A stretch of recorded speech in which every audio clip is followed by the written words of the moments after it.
आज मैं श्रीमद् भागवत महापुराण के चतुर्थ स्कंद के दूसरा अध्याय भगवान शिव और दक्ष प्रजापति का मनोमालिन्य पढ़ने जा रही हूँ। कृपया आप लोग भी इसे अवश्य सुने और अच्छा लगे तो लाइक और सब्सक्राइब जरूर करें, शेयर जरूर करें ताकि सब लोग को लाभ मिल सके। ओम नमो भगवते वासुदेवाय। ओम नमो भगवते वासुदेवाय। ओम नमो भगवते वासुदेवाय। ओम नमो भगवते वासुदेवाय। ओम नमो भगवते वासुदेवाय।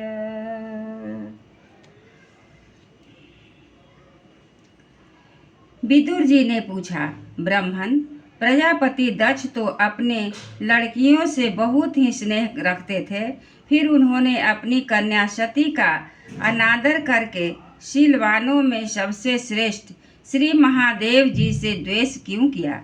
महादेव जी भी चराचर के गुरु, बैर रहित शांत मूर्ति, आत्मा राम और जगत के परम आराध्य देव हैं। उनसे भला कोई क्यों बैर करेगा?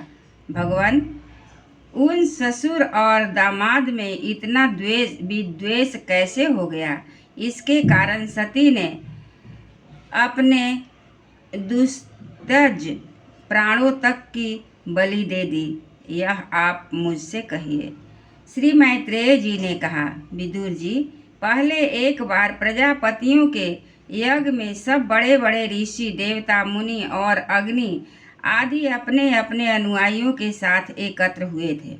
उसी समय प्रजापति दक्ष ने भी उस सभा में प्रवेश किया। वे अपने तेज से सूर्य के समान प्रकाशमान थे और उस विशाल सभा भवन का अंधकार दूर किए देते थे। उन्हें आया देख ब्रह्मा जी और महादेव जी के अतिरिक्त अग्नि पर्यंत सभी सभासद उनके तेज से प्रभावित हो कर अपने अपने आसनों से उठकर खड़े हो गए। इस प्रकार समस्त सभासदों से भली भांति सम्मान प्राप्त करके तेजस्वी दक्ष जगत पिता ब्रह्मा जी को प्रणाम कर उनकी आज्ञा से अपने आसन पर बैठ गए। परंतु महादेव जी को पहले से ही बैठा देख तथा उनसे अभ्युत्थानादि के रूप में कुछ भी आदर न पाकर दक्ष उनका यह व्यवहार सहन न कर सके। उन्होंने उनकी ओर टेढ़ी नज़र से इस प्रकार देखा मानो उन्हें वे क्रोधाग्नि से जला डालेंगे। फिर कहने लगे, देवता और अग्नियों के सहित समस्त ब्रह्मर्षि गण मेरी बात सुने। मैं नासमझी या द्वेषवश नहीं कहता, बल्कि शिष्टाचार की बात कहता हूँ। यह निर्लज महादेव समस्त लोकपालों की पवित्र कीर्ति को धूल में मिला रहा है। देखिए, इस घमंडी ने सत्पुरुषों के आचरण को लाछित कर एवं मटियामेट कर दिया है।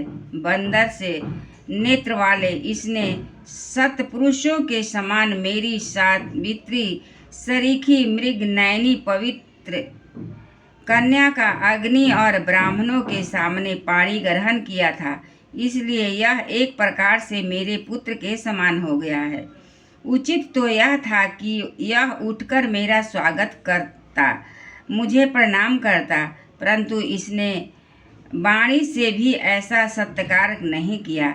हाय, जिस प्रकार शूद्र को कोई वेद पढ़ा दे, उसी प्रकार मैंने इच्छा न होते हुए भी भावीवश इसको अपनी सुकुमारी कन्या दे दी।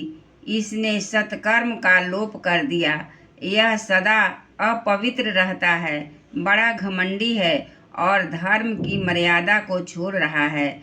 यह प्रेतों के निवास स्थान भयंकर शमशान में भूत प्रेतों को साथ लिए घूमता रहता है।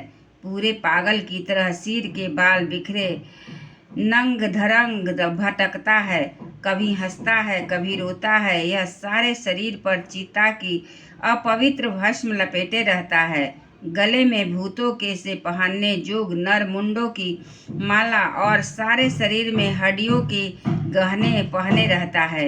यह बस नाम भर का ही शिव है, वास्तव में है पूरा अशिव अमंगल रूप। यह जैसे यह स्वयं मतवाला है, वैसे ही इसे मतवाले ही प्यारे लगते हैं। भूत प्रेत प्रथम आदि तीरे तमोगुणी स्वभाव वाले जीवों को यह नेता है। अरे मेरे केवल ब्रह्मा जी के बहकावे में आकर ऐसे भूतों के सरदार आचरणहीन और दुष्ट स्वभाव वाले को अपनी भोली भाली बेटी ब्याह दी। श्री मैत्रेय जी कहते हैं, विदुर जी, दक्ष इस प्रकार महादेव को बहुत कुछ बुरा भला कहा, तथापि उन्होंने इसका कोई प्रतिकार नहीं किया। वे पूर्ववत निश्चल भाव से बैठे रहे। इससे दक्ष के क्रोध का पारा और भी ऊंचा चढ़ गया और वे जल हाथ में लेकर उन्हें शाप देने को तैयार हो गया। दक्ष ने कहा, यह महादेव देवताओं में बड़ा ही अधम है। अब से इसे इंद्र उपेंद्र आदि देवताओं के साथ यज्ञ का भाग न मिले। उपस्थित मुख्य सभासदों ने उन्हें बहुत मना किया, परंतु उन्होंने किसी की न सुनी। महादेव को शाप दे ही दिया।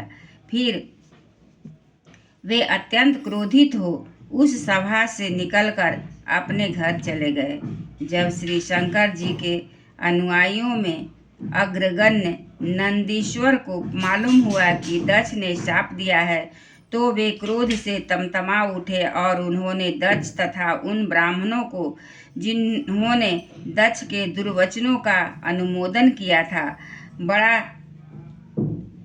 बड़ा भयंकर शाप दिया।